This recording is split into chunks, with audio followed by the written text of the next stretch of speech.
It's a trap, you walk right into the hate. All over a new king that's face is just replaced. It's all the same, you still be ruled by force. And no matter who it is, they'll still carry on the torch. Just a lie, cheat, steal, half of what you make.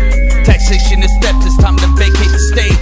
Newsflash, all your cash is an IOU. From killers who really do steal from you.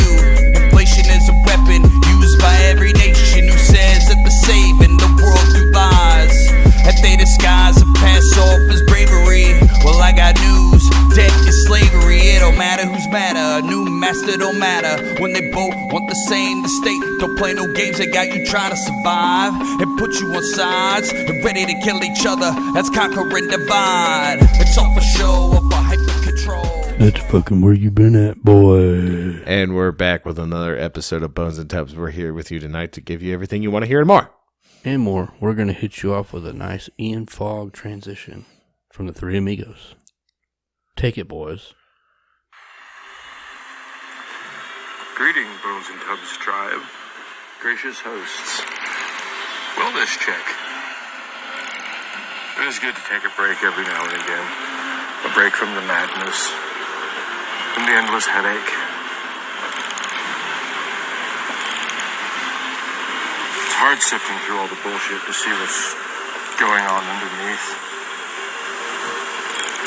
Once again, who builds these things? Bloody mercy. Hope you gents are having a good time. It could be worse. It could be worse. A quick shout out to the Three Amigos. Redbeard. Congrats. God damn it. On the not loss of limb. Too close for comfort, good sir.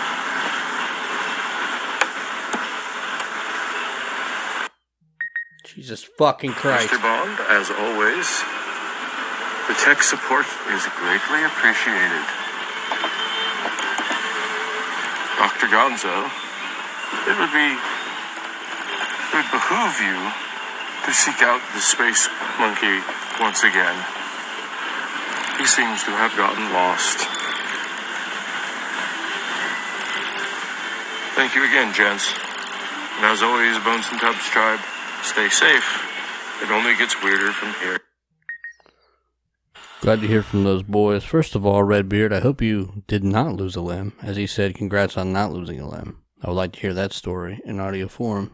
Yeah. To share it on the show. Secondly, we love the Three Amigos. Mm-hmm. Thirdly, I desperately need to know more about the Space Monkey. Definitely. But anyway, that's what I got. Amongst the massive amount of text noises my phone decided to make. Not a professional podcast.com. How you doing? Oh, I'm good. You know. You fresh? I'm fresh as a 34-year-old man can be. Fresher than a motherfucker. Dressed like a fucking mob boss over here. I got my Adidas tracksuit on. It's maximum comfort for the man on the go. You know, it's simply a matter of presentation / not give a fuck mixed together into some cyclone of fucking... Seems as if there's a healthy amount of comfort involved. Oh, it is. You know, it's comfort all around. Yeah. You know, it girds me from the outside world, but also makes me appear like I have my shit together. Yeah. To an extent, you know. Or I'm a retiree, which, you know, they say you're supposed to dress for the job that you want. And the job I want is to be fucking retired. I'm just like that dude. I'm just like that dude with the fucking dog helmet on from The Shining. Gonna get my next. I just want to scare innocent people for a living. Next, I'm gonna get a timeshare in Florida and get a fucking walker with some tennis balls on it. Explain to me, if you can, why do people hate timeshares so much? Well, what's the scam? Okay, here's what it is. This is what I grasp from it, because I know people with timeshares and they seem to enjoy them. But I think the part people don't like is the fact that you don't really own it, right? Yeah, it's like renting a vacation home. Yeah, but it's the same place over and over again, and you only have a certain threshold where you can go, right? Like at any time of year. It's not like, oh, hey, I got a long weekend. Let's go hit the timeshare. Let's go to the timeshare. That's not how it works. Okay. You have I believe, I might be wrong, you have a time frame. This is when you're allowed to go to your timeshare. That's why. And that's it. Is it expensive? No, see, and that's why so it's like people like them. Convenient renting of a retirement home. Sort of. But I feel like we live in a world with was it Verbo and Airbnb? Yeah. These things aren't really necessary anymore. They're outdated. I just don't know, lucratively, if a timeshare is actually worth it or not. I mean, some pretty sweet Airbnb deals. Oh yeah, Airbnb, not a sponsor. Shout out, yeah, not a sponsor. But we've been using them for the last, I think, 4 years, and we've never had any issues at all. They're really cheap too if you find the ones with the one-way mirror and the blinking light and the smoke detector. Yeah, next thing you know, I'm on somebody's OnlyFans. Yeah, I found you on Pornhub last week. I don't want to tell you, but did I do a good job? Yeah. BBM in a tracksuit masturbates vigorously in the kitchen. Airb 2076. They need some salami. Yeah. He just kept talking about the Jews while he did it. I'm not sure why. Breathing heavy while he eats salami. Man, if only you knew how much your OnlyFans page was making right now. Exactly. It's like I was telling somebody yesterday. They were like, man, he's like, I'm just going to start fucking selling pictures of my asshole on OnlyFans. And I was like, somebody somewhere wants that. If you shaved your ass, you would be able to put a bra around it and make it look like a nice set of titties. You know what I'm saying? Well, what if you just left your ass hairy and it just looked like a hairy pair of tits? Somebody's into that too. Yeah, that's some what's that old school shit? You can't even probably say it anymore, but the freak show. Yeah. Traveling Carnival freak show. Come see the hairy titted woman. Yeah. Yeah. Yeah, she never pulls her nipples out because it's just one hole. But she only presses her boobs out on past the curtain. And check out the hairy lady that can shit between her titties. She had Skyline this morning.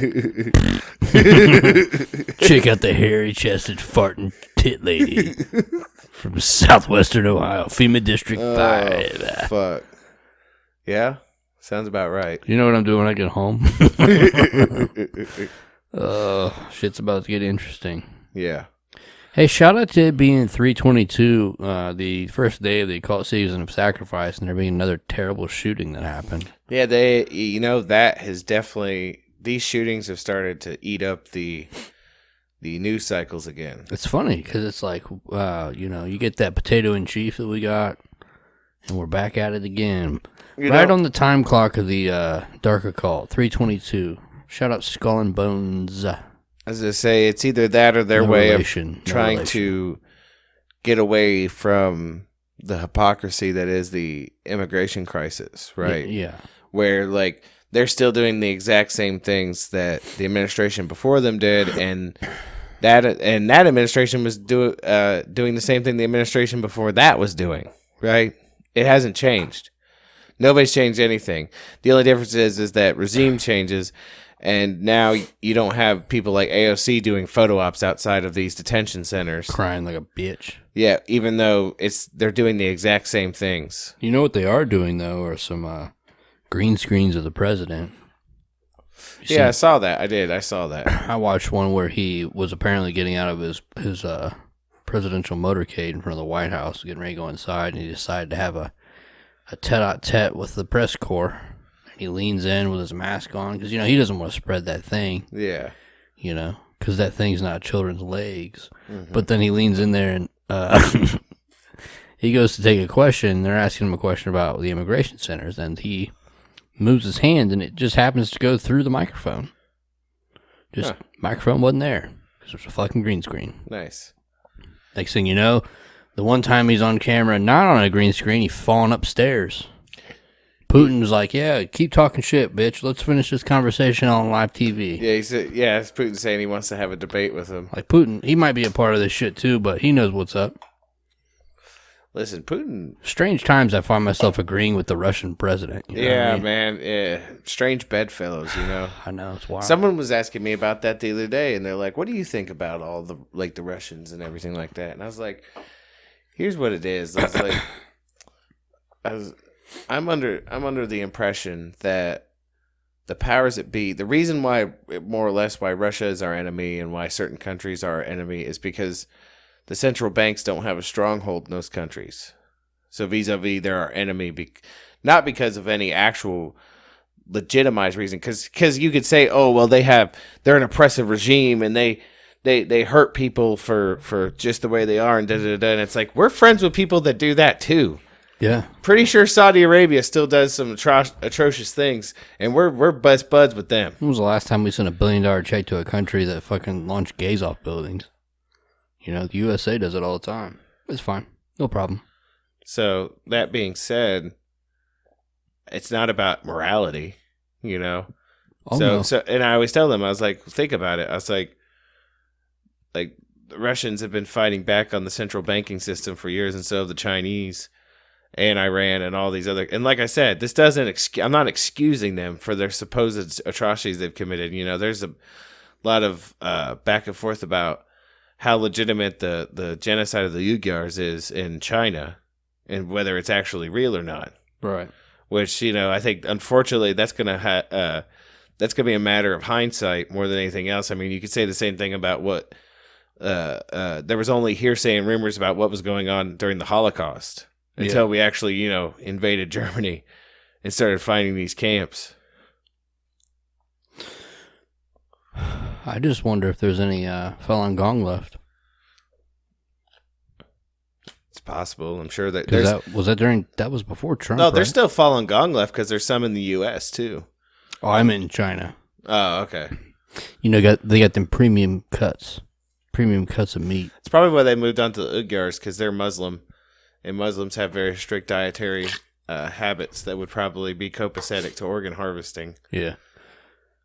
Just saying. Well, I mean, if you're trying to sell the best organs possible, you got to diversify your bonds. You know what I'm talking about? Yeah. You can't be vested in one simple bond. Yeah. That'd be silly. But, I was explaining to them how through years, I was like, our enemies have always been the ones that weren't going to play ball with the central banking system. And continue to play by their rules. Yeah. Well, I do know one thing.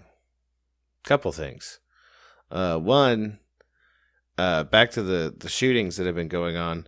To me, it just seems like it seems weird that this is taken back into this has come to the forefront, and the two bills just passed the House. One to extend background checks on firearm purchases. Yeah. Ban private sale. Good luck with that one. And there was another one involving magazine capacity. Right? What do they want? Less than 10? I believe it was less than 30. Oh, good. I could be wrong about that. Yeah. How about suck my asshole? How's that sound? Yeah. Hey, if I pulled my asshole out, like let's say you were a politician and you were like, hey, we want to decrease the size of your magazine, and you can't sell to your grandpa anymore. Your grandpa can't pass a firearm to you. You got to do these things, psych tests, whatever else it might be. And I presented you with my asshole. Mm-hmm. And I was like, lick my asshole. Would you consider that a fair trade as a gun-grabbing politician? Because there's really only one other option. You know what the other option is? I'm going to shoot you. Allegedly. I'm going to do a demonstration. Yeah. Nah, and it's funny, like, the way they do these things, too, because, you know, you had the shooting in Atlanta last week, and there was this big hubbub about anti-Asian discrimination. And they rode that wave for a hot second, and then people started actually throwing real-life statistics up there about, like, how prevalent they're... how non-prevalent that is, and how it actually isn't really a thing. Yeah. And so now they're just back to gun control, gun reform, all those other things. I got another one for you. Yeah. And by you, I mean, you know, Tubbs. And everyone else out there, because I just heard about this earlier today. We didn't even have time to talk about it. It's a Guardian article, if that tells you anything. Ooh, gross. Are you ready? Yeah. The week in patriarchy. Okay. Mm-hmm. Angry at the idea of a curfew for men? Think of all the ways women are told to adapt by Arwa Mahadawi. Mahawadai. Mm-hmm. Chupapi Munino. Policing, both formal and informal, of female bodies is so normalized it is no longer shocking, unless the same standards are applied to men. Saturday, 13th March, 2021, 9 Eastern. I mean, are we talking AM or PM? From curfews to criminalizing ejaculation, it's time to regulate men. Should men be allowed out after 6 p.m.? Probably not, a Green Party peer has said. Introducing a curfew for men would make women a lot safer, Baroness Jenny Jones argued in Britain's House of Lords on Wednesday. In the wake of the horrific suspected kidnapping and murder of Sarah Everard, as you can imagine, large numbers of men and a fair few women promptly had a meltdown at this suggestion. Nigel Farage tweeted that it was an example of the left being deranged. Meanwhile, Mark Drakeford, the Welsh First Minister, described the idea of a male curfew as a sad distraction when what's needed is a proper discussion about women's safety and why a woman is killed every 3 days by a man in the UK. Boys, calm down, please. Let's not get hysterical here. Nobody seriously really thinks a curfew for men is a good idea, not least because almost 1 in 3 women in the UK will experience domestic abuse in her lifetime, and women are far more likely to be killed by a partner than by a stranger. So it's not like keeping men in the house after 6 p.m. would make women safer. Jones was doing this little thing called pointing out double standards, as Jones later clarified, and it's pretty depressing that she has to clarify this. Her remarks were not a serious policy proposal. Rather, they were a response to the fact that the London police had advised women not to go out alone after Everard's disappearance, and no one seemed to bat an eyelid. So anyway, they continue on this cuck trail. Let me ask you a question. Mm-hmm. This is a non-biased question. Mm-hmm. What would make a group of highly targeted, vulnerable people safer? A curfew on a sex? Mm-hmm. A race? Mm-hmm. Maybe? What about a race? Mm-hmm. What if we said, A race can't go out after 6, B race is not allowed after 9?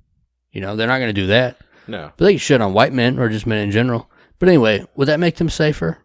Or do you think maybe letting them have fucking firearms would be safer? Are you more likely to try to assault a female if you think she might have a gun? I mean, that's a natural deterrent right there. Because you don't know. Here we are, 2021. We're having this discussion. Well, you're talking, I believe that's from the UK, correct? Yeah, but they are, like we've talked many times before and been proven correct. They're about 6 to 8 months ahead of us when it comes to this cuckery, this liberal cuckfest. The gun thing, though, they had no guns for years. And here we are. They started having knife attacks, acid throwing. Now they've got people getting snatched up every 3 days. Maybe it's time to give Kitty Claus some again, Well, this goes back also to my theory about just the notion of the fact that it's my savage theory, right? That there are, in fact, human-shaped savages out there. Yeah, they're not actually people. And I'm not talking about any particular... You're talking about homunculuses. Yes, I'm not talking about any particular race or anything like that. This isn't a race thing. Not a race, not a sex. They come in all shapes and sizes. Ages, sexes, races. They look human. But they have no soul. That and they're predators. Yeah. Right? They prey on what they perceive to be weak. Probably comes from allowing predators to get out of criminal punishment, so molesters. Yeah, so the best thing I can tell somebody, because these things are amongst us, and it doesn't matter, you can try to educate them all day.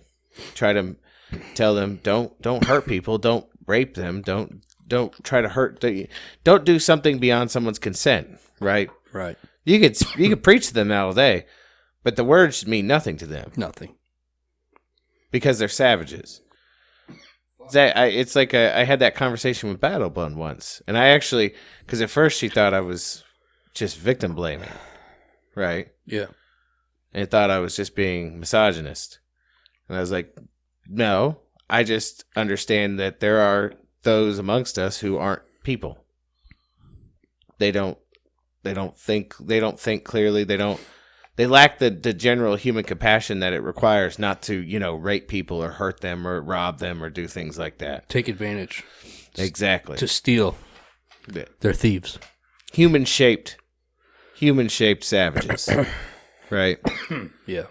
And the best way to combat them, as far as I'm concerned, would be to have a firearm. Yeah. And also just to be aware. You know what I mean? Situational awareness is extremely important. What was that thing they had in that one Call of Duty game? It was like a knife that you could shoot. Oh, yeah. It's like a air-powered knife. Yeah. Why don't we let them have that? How many people do you think they'd be trying to force their jimmies down somebody's throat if they had a fucking right to the peen? I mean, and that's what it is. Because think about it, like these predators, they're gonna wait. It's not gonna happen in broad daylight, right? Under cover of dark. It's gonna, because they're predators. When do predators hunt? At night. Exactly. Because the cover of darkness allows them to there's less activity, there's less going on, and there's less people to help. When you allow them to hunt in a fucking place where no one has claws, or no one's able to fight back, what the fuck do you think's gonna happen? Sorry, everybody, tinkle time. And we're back. It's understandable. But yeah, if people, I mean, it's pretty simple. If people are armed, you're even with these human-shaped savages, they even understand. They have survival instincts. Yeah. I mean, they weigh the probabilities. That's what's funny about rehabilitation. You get these fuckers, regardless of whatever predation they have in these classes where they try and teach them these things, and they play the game. They say the right things, but they know what they're doing. Mm-hmm. They do it to get out so they can go back to doing their predation. Yeah. It's fucking gross. Yeah. That's what we're on now. Sorry, it's just, Bones and Tubs sitting here with a little bit of common sense. Yeah. Not a lot. Just a little bit. Just, give everybody give everybody even if it's just a little like single shot, like a little Derringer, like a 410 slug in it. That will stop people. I'm all about them having whatever the fuck they want. Yeah, well, within reason. Within reason. Listen here. Do you want motherfuckers rocking thermonuclear weapons? Yeah, because if we don't have them, well, but here's the problem. The government has them. They're our daddy now. Herein lies the problem, though. Those things are so expensive that you really want Bill Gates to be the only one to be able to afford a thermonuclear weapon? As long as our fucking God Emperor Trump has one, we'll be fine. It would be the most beautiful nuclear weapon you ever saw, too. I'm talking about his plane where he had like a Rolls Royce engine, like gold-plated. Yeah. At least you could maybe see the glint off of it when it dropped on you from the sun. It would look like the nuclear bomb from the second Planet of the Apes movie. Yeah. The original series, not any of the remakes or anything. Not that bullshit. The one that those underground people worship as like a god. Yeah. That's Trump's nuclear weapon. I'll be honest with you. I forget their name, but I would be like those people from Fallout 3. Which ones? I think it was Fallout 3 where they worship the bomb. Oh, the children of Adam. Yeah, there we go. Yeah. I thought you were talking about ghouls there for a second. Nah, man. Nah, but ghouls are sweet, man. You don't die. Well, I mean, you can die if you get killed, but you live forever invariably. They also probably can't get an abortion. I mean, not an abortion, an erection. Yeah. Well, they're sterile, so I'm pretty sure they're sterile. Well, and that's not to say that they can't have sex, though. What are you gonna shoot people with a rope? Is that what we're talking about? No. But they can't have babies. Well, they gotta have babies. There's too much. I mean, but they're radioactive. I don't know. All I'm saying is that as long as I don't have to pull out and I get hard, it's whatever. You're cool with being a ghoul. Welcome, Outlander. Being a little crusty. Yeah. Imagine a crusty boy, crusty dick. That got weird. Yeah, Bonesandtubs, the ghoul podcast from Fallout. Yeah. That's what it is. They run across a pharmacy and raid it, and then they turn into what are those big things?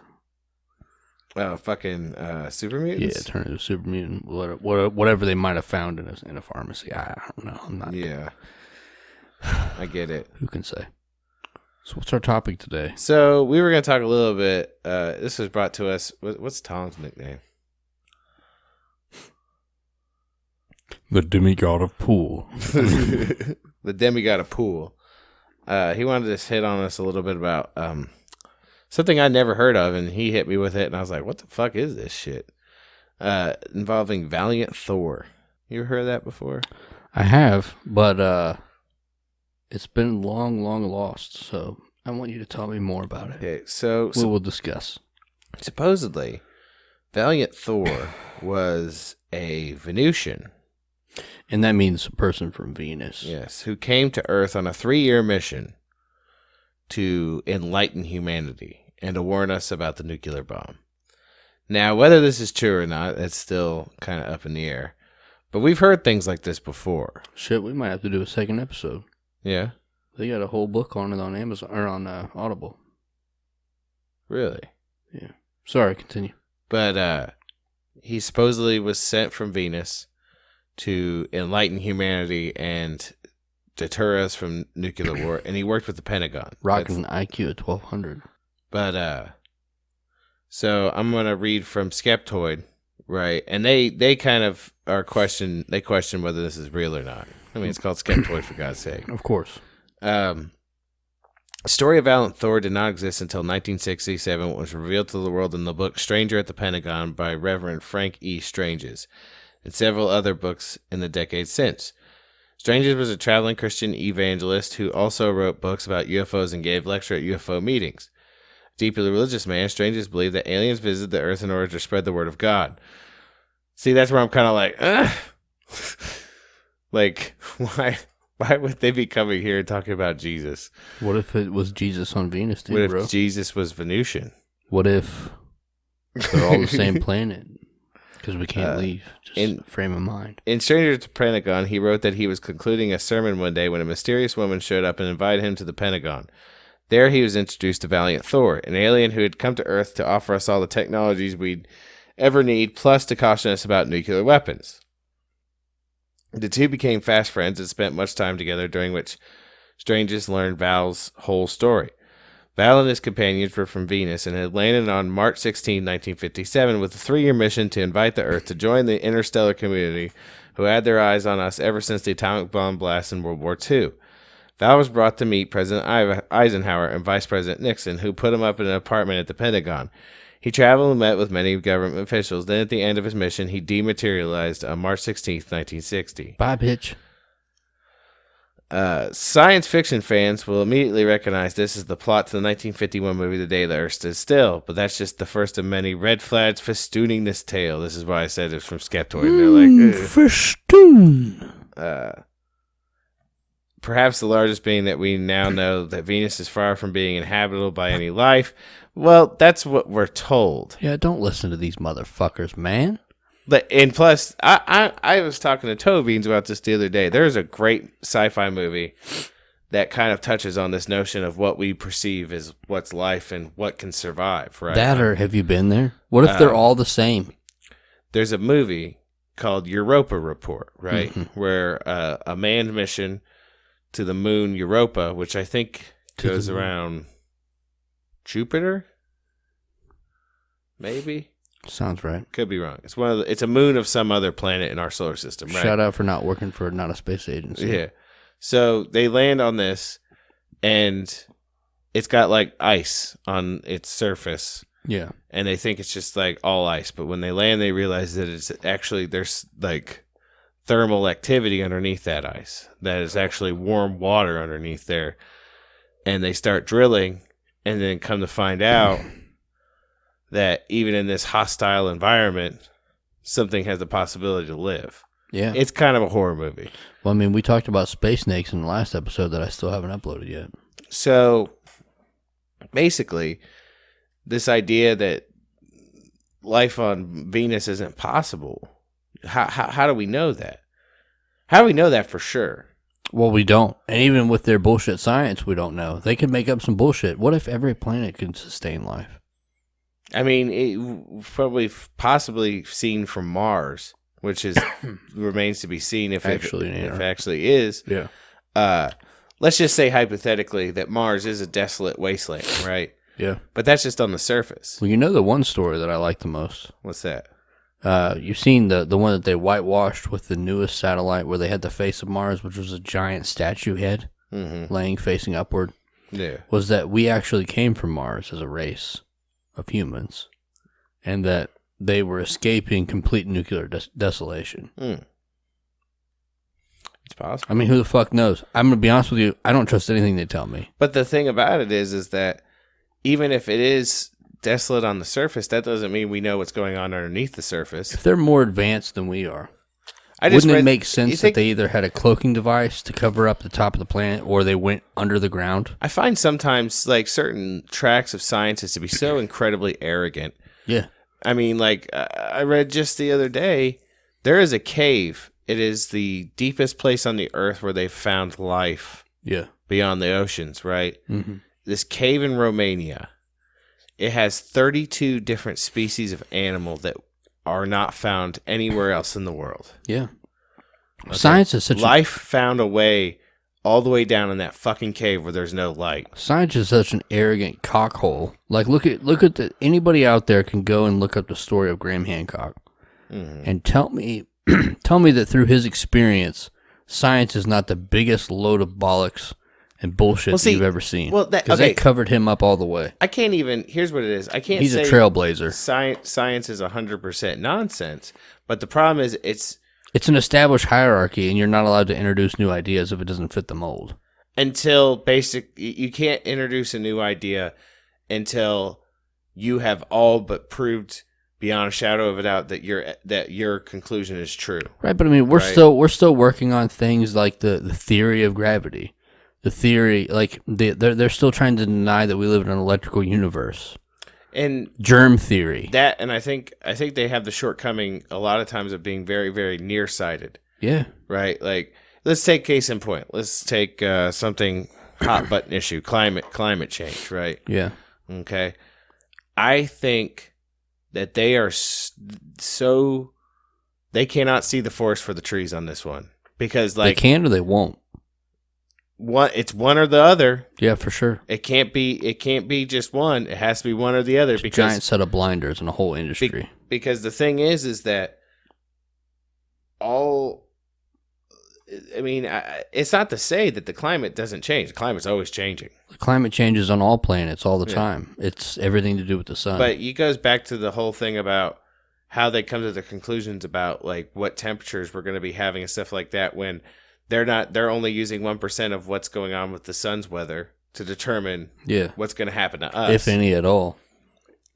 So, I want everybody to go back. What was that Al Gore movie where he said that like 2012 we'd all be underwater? An Inconvenient Truth. Yeah, everybody needs to watch that and see where we're sitting at. And that's the thing. And that's the other thing is I think I saw once. Shit's silly. Someone posted like they just took 50 of them at random, 50 climate predictions over the last 40 years that have not come to fruition. Yeah. Right. And it goes all the way back. It goes longer than 40. It goes almost like 50 years. All the way back to the 60s where they said that overpopulation was just going to fucking run us out by like 1990. How'd that work out? We're still pretty spread out, I'd say. Yeah. I don't know. I'm over it. I'm over mainstream science, so I totally get that whole thing. It's a fucking cult. It's scientism. It's religion. It's a religion of its own. It's just like how, like, and I feel like to an extent, it's like religare to tie down or hold back. Wokeism. Yeah, exactly. Where it's its own. It's become a religion, right? And it's a religion for deprecation, self-deprecation. Yeah, people are really good as a whole of being led and separated in these different boxes. We talked about this shit before with climate change. Like, this was a long time ago. It was probably toward the beginning of our podcast, but the idea from back in the 60s or the 70s where NASA scientists were talking about the importance of launching some sort of coal bomb or like putting coal all over the North and South poles in order to absorb more solar energy to melt the ice caps because we were going to go into an ice age. I mean, they don't. And now we're talking about like, it's funny. They just keep pushing dates back. Like I remember a couple of years ago when we got out of the Paris Climate Accords. and AOC was like, she wouldn't put a pin in it, but she's like, in a decade, there's parts of the world that won't even be livable anymore. And people are just like holding true to that. They're waiting until like 2030. Because she can't put a pin in it. And now I've seen a lot of their predictions. A lot of their predictions are so far off in the future. Like they're pushing it all the way back to like basically we're not going to see the worst of it, quote unquote, until like 2100. And it's like you're doing it on purpose because that's not even in our lifetime. So we can't even say you were wrong then. Yeah. You could go ahead and just keep brainwashing kids for generations to buy into the hype of whatever product you're trying to hawk to quote unquote end this shit. When in reality, you're hawking these electric cars and all this other shit, this tech. First of all, when it comes to electric cars, fucking go back and listen to fucking our Nikola Tesla episodes. That dude figured out fucking free energy a long goddamn time ago. Shit, we've had probably 2 or 3 different inventors there for a while. If you guys go back to our back catalog, we did some episodes on Nikola Tesla, Wilhelm Reich. I want to say there was another one. We had like 2 or 3 episodes, but somehow, without either of us planning, we had all these inventors from the same time period, late 1800s, early 1900s, and they were all on the same shit, free energy, curing all disease. And they had figured all this shit out, and the power structures that be had destroyed them. Wilhelm Reich was one of the, I think it was the largest book burning in the United States. Yeah. They killed him. Yeah, they killed him. So, for any of you out there that happen to stumble on the podcast and are still listening, which I doubt, but look at the truth. Don't listen to what you're told. This is all bullshit. This is all bullshit to bring about some sort of carbon tax scheme. My favorite was when they brought about Al Gore and his partner Blood. So it was literally Blood and Gore, and they were selling carbon credits to governments. Yeah. This is all a goddamn Ponzi scheme. They're leading you. It's bullshit science. I don't even know why we got off on this tangent. Probably because it's bullshit. Anytime we start talking about anything that touches bullshit, we have to spit on it, a good little slut that it is. You want to see some in the future, some real climate change. You're going to see it when Elon Musk fucking goes to Mars. Yeah. And starts terraforming that motherfucker. Right.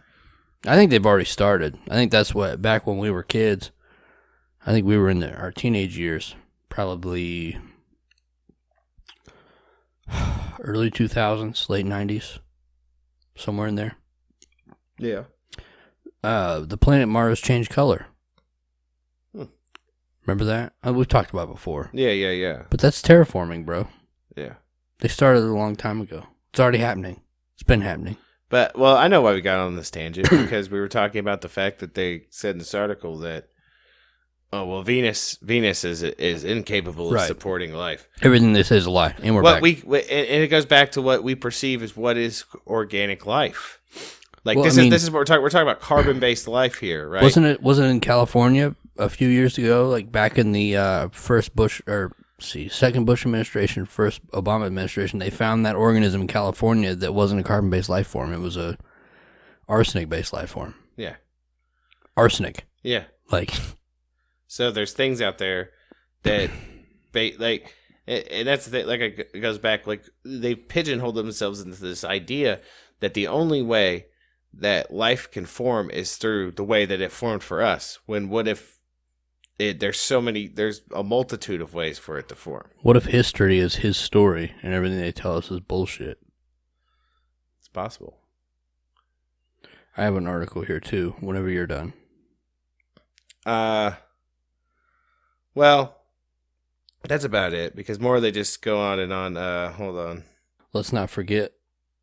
So I can find it here. I believe it's Director Hayden, if I remember right. I was wrong. It was CIA Director William Casey. He said, "We'll know that our disinformation program is complete when everything the American public believes is false." Well, that's good. Yeah. Shout out 1981. Okay, you go ahead and read this article, because basically they spend the rest of it, it's from Skeptoid, they spend the rest of it kind of just shitting on the whole idea. I think we're going to have to do more research on Thor Valiant and come back. Okay. I'm definitely going to download that book. Check it out. So this one's, actually I found it earlier from LinkedIn of all places. I don't think I've ever read a LinkedIn story before. Mm-hmm. Let's see. Experience advisor to the Joint Chiefs of Staff, according to this LinkedIn. So, true or not, whatever. Mm-hmm. This is a recommendation for Valiant Thor. I wish to state for the record that this recommendation is entirely unsolicited, and rather I am offering it freely and spontaneously, and simply because I have been very impressed with Valiant Thor the few times I have met him across the years. I first heard of Valiant Thor when I was about 10 years old in the 1960s. I had, on a whim, bought a copy of a UFO magazine at a local newspaper store and happened upon an article replete with a photo of Val, from 1943. About Valiant and his visit here from Venus. Thinking that it was pure fiction, I largely put the tail out of my head after reading it. Then in 1964, while attending a weekend ham radio festival gathering, aka Hamfest in New Jersey, I was introduced to Val by an older ham radio buddy who worked as an engineer for fabled Bell Labs. Val was very polite, very courteous, very charming, and obviously extremely intelligent. According to the other articles, an IQ of 1200. I don't even know what the fuck that means, because I'm retarded. He also proved to be very knowledgeable about radio, electronics, physics, and astrophysics. All interests of mine. My buddy told me later that Val had an IQ estimated to be over 800, and that he was here on Earth temporarily from Venus to provide consulting advice to the United States government. I met Val again in 2004 while visiting a physics professor friend at my old graduate school at the university in Western PA. Val had come to campus to visit the professor, and I was stunned when Val walked into the office because he did not look a day older than when I had met him in 1964, 40 years earlier. This brought home to me, by human standards, Val is nearly immortal. Val once again very courteous and charming, and again the depth and breadth of his knowledge was obvious, as was his great intelligence. He also mentioned to me that he had gone back to Venus for a number of years after we had last met in 1964, and had only recently returned to Earth again to serve as an advisor to the world governments and to the United States military, all in the interest of promoting world peace. He also told me that his ship was hidden in the forest in Virginia, and that someday he might take me on a quick jaunt to visit the famed methane waterfalls of Jupiter. I can say that I have never met a more intelligent, knowledgeable, and courteous or charming being than Val in my life. And he looks almost totally human. You need to look closely to notice the slightly odd shape of his hands, or the fact that he has 6 fingers, or the fact that he has no fingerprints. By the way, he told me the average lifespan of Venusians, such as himself, for it seems that there are other sentient races of beings on Venus as well as his, is between 480 and 700 years. Wow. And then some comments we have. Nothing of interest. So that's cool, yeah? Yeah, most definitely. There's all sorts of pictures of this fella. Wonder where his 6th finger is, though. Maybe you can't see it. It's right by his butthole. Why do Venusians keep toilet paper in the toilet? I mean, it'd be really convenient to have a finger around your butthole. I'm just saying. That way you wouldn't have to have a finger that you shook hands with or ate with. Yeah. That also wiped your fucking puckered little raisin. Tight little balloon. Or if it was like itchy. Yeah. It'd be a bitch to cut that nail, though. You know. What are you doing? I'm gonna scratch my butthole. Got a really long fingernail because I don't cut it very often. It's like one of those fucking long claw-like ones. Like you just like sitting there and you got this real satisfied look on your face there for a minute, like, and you're like, "What are you doing?" Finger in my asshole. Do you mind? Just give me a minute. I gotta think about this real hard. Yeah. Super fast. It's an interesting story. It'd be cool if it was true. Yeah. It's hard to tell. But it goes back to the idea of like them not telling us what's going on. Ever. About anything. Ever. I mean, I think this goes back. We talked about this before. Just let us have it, man. Mm-hmm. I'm gonna go mine fucking, can't call it rare earth elements because they're not on Earth. I want to mine rare elements on fucking asteroids and shit. What's Tubbs been doing? I heard him and Bones had they quit their bullshit job and took all their Earth money out of their fucking punk-ass retirement, and they went and got a space miner. They're up there mining Venusian rubies. Yeah. The precious Venusian to me, it's rubies. a pipe dream. I don't think they'll make any money, but, I keep seeing this over and over again, and I felt like I would say it on the show. I don't know if you've heard it before. But you know why? I mean, it's not necessarily true with us. Like, we do have a lot of listeners. Most of them are other places. Mm-hmm. So I guess it is kind of true. But you have more people that believe in you far away than you do at home. Yeah. Because no one that you grew up with that knows you either believes you'll succeed or wants you to succeed. Yeah. Yeah, I'll agree to that. That's some heavy shit. Yeah. You think about it. Well, they don't want to be surpassed. No. It's kind of dirty.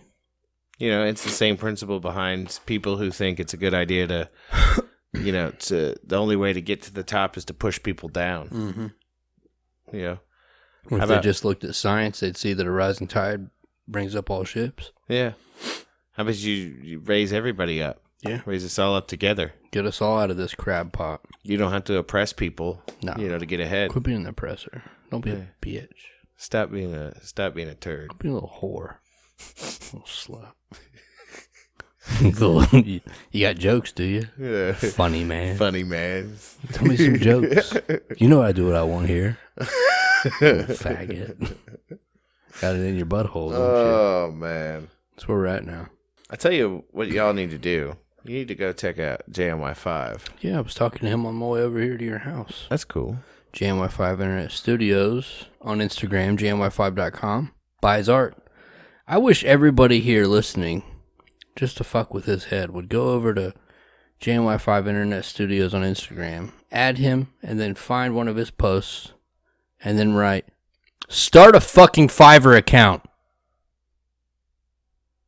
Yeah. You know what I mean? Yeah. I told him, I said, if I had your physical skill or any physical skill and I was able to produce it other than podcasting or, clearly you can't sell sex on Fiverr. Yeah, yeah. I mean, not with that kind of attitude, No. but he has the ability of a fucking savant. Is that the right word? He's good. Yeah, definitely savant. He's really good at art, and I think he needs to be pressured by the entire Bonesandtubs tribe. And tell him to go over to Fiverr, make an account, set up for digital art, because he has a skill. He's very good at it, and he could sell that skill to other people. He could probably break out of the life that he's living now. So if you want to do me a favor this week, head over to JMY5 Internet Studios over on Instagram, JMY5.com. Hit him up in some way and let him know that he needs to start a fucking Fiverr account. Definitely. Hit him up. Hit him hard. I'm using the entire military wing of the Bonesandtubs tribe. Launch your arrows. I wish I could do the Alex Jones voice. I feel like there's a better... If I can go into an Alex Jones character, I'd had a better sales pitch. Do you have the documents?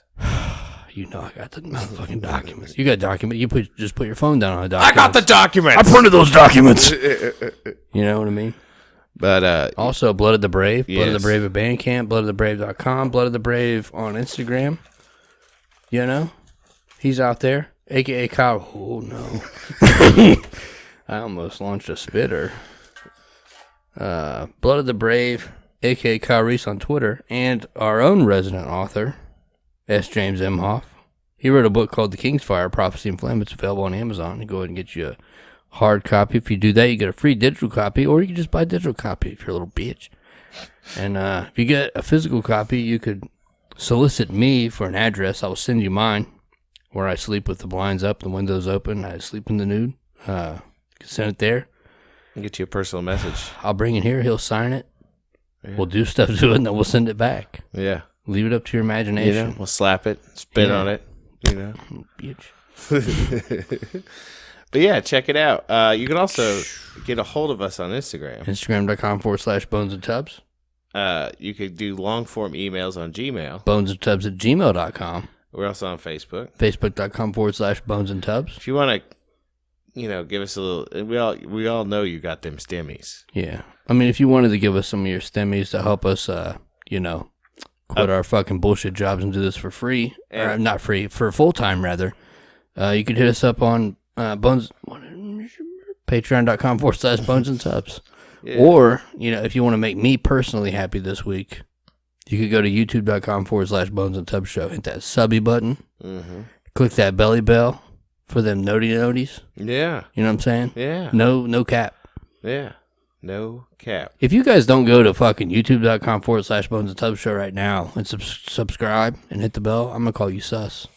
Mm-hmm. I'm just trying to use kid lingo. Most definitely. I don't really know. I get it.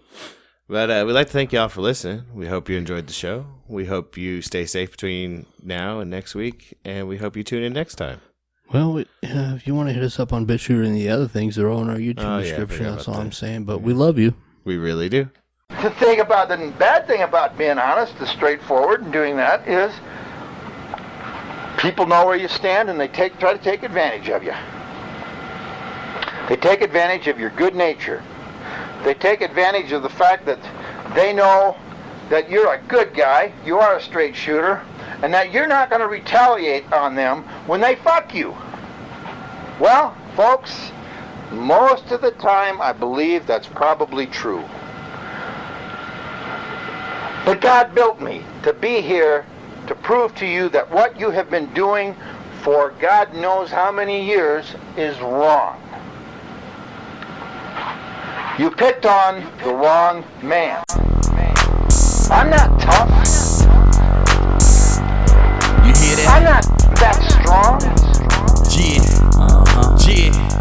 They rolled up in all black, windows half cracked, scoping out the scene before they attack. Had they on bad guys in most people's eyes. Most trust them with their life cause they got a badge and tie. Gifted a position given to them by a system that set it all up to put the kids into prison. This is non-fiction, non-violence, so just listen. They got a mission to imprison your mind and soul. This ain't nothing new, but we survive what we're sold. And don't believe in ourselves, but believe what we're told. And we're all molded by a machine that gets in your dreams. It can get in your gut and keep your self-esteem. And I've been scolded and told who I should be, but I'll never conform. I was born to be free. It's a setup, I never let up.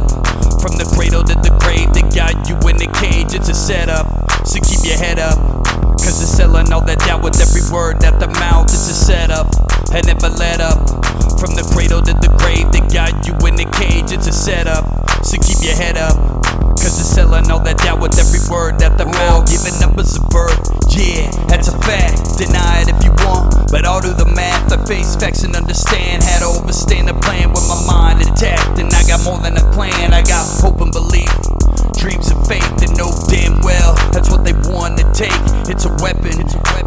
Fear is aggression, and they plant it in our minds to the point we can't find a way out, a way in. And anywhere you go, you'll see a many men over there and everywhere. They're armed and prepared to do whatever it takes. They don't play fair, that's a jump out boys with the plastic toys draped in all black, ready to bring the noise. A setup, I never let up. From the cradle to the grave, they got you in the cage. It's a setup, so keep your head up. Cause they're selling all that doubt with every word at the mouth. It's a setup, I never let up. From the cradle to the grave, they got you in the cage. It's a setup, so keep your head up. Cause they're selling all that doubt with every word at the mouth.